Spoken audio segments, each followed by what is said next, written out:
Radioaktivitet er en spontan omdannelse af en atomkerne fulgt af en energirig stråling. Ved processen forvandles den radioaktive atomkerne, herunder også moderkernen, til en datterkerne, som kan tilhøre et andet grundstof. Datterkernen vil ofte selv være radioaktiv og henfalde spontant til en ny datterkerne osv., indtil den radioaktive henfaldsserie afsluttes med en stabil kerne. Det er altså omdannelse af ustabile atomkerner, som under udsendelse af ioniserende stråling i form af partikler og elektromagnetisk stråling.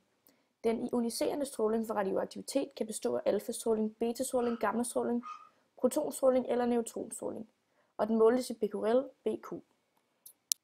I fysik er halveringstiden et statisk mål for, hvor længe atomkerner af en ustabil isotop kan eksistere, før de henfalder. Betragter man et antal identiske atomkerner, vil halvdelen af atomkernen være henfaldet efter en halveringstid.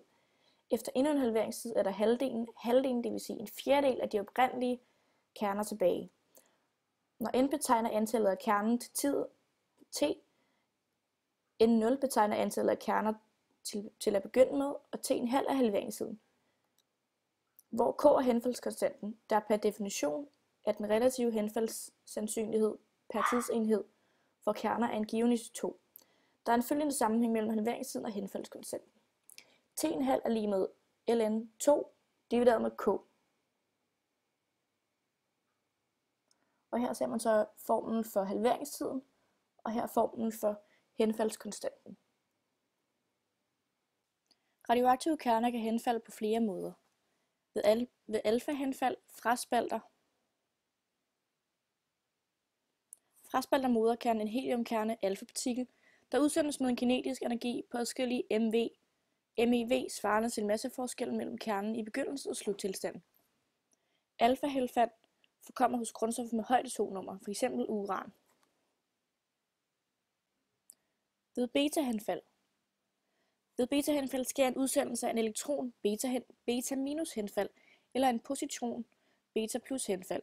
Sammen med elektronen udsendes en antineutron, og sammen med positronen en neutron. En kerneomdannelse, hvor atomkernen indfanger en elektron fra atomets elektronskælder, foregår altid som et alternativ til positronudsendelsen. Elektronindfangningen efterfølges af en udsendelse af en neutrino og røntgenstråling. Gamma-henfald. Gamma-henfald er en overgang fra en højere til en lavere energitilstand i atomkernen. Her sker således ingen grundstofomdannelse. Der udsendes enten elektromagnetisk stråling, gammastråling eller en elektron fra en atoms elektroskaller. Intern konversion. Ledsaget af røntgenstråling. Ved spontan fission spaltes kernen i to nogenlunde lige store, oftest radioaktive fragmenter, der hver for sig henfalder ved beta-henfald. Samtidig med spaltningen udsendes nogle få neutroner. Spontan fission forkommer hos de tungeste grundstoffer, fra uran til opefter. En forsinket neutronudsendelse forekommer, når kernen efter en forudgående beta-henfald efterlades i en tilstand, der kan fraspaltes en neutron. Denne henfaldstype forkommer hos visse fissionsfragmenter og er afgørende betydning for regulering af en fissionsreaktor. Vi ser på henfaldet af carbon 14 til nitrogen 14, et beta-henfald. På grafen ser vi forvandlingen fra carbon til nitrogen, der forløber over tid. I det henfaldsloven af en eksponentielt aftagende funktion kan vi tale om en halveringstid, som er omtrent 6.000 år. Vi ser, at henfaldet ligger forholdsvis tilfældigt omkring halveringstiden. Man siger, at en radioaktiv kerne henfaldsproces er en stokastisk, men der forekommer alligevel hvert system, i det halveringstiden ligner en middelværdi.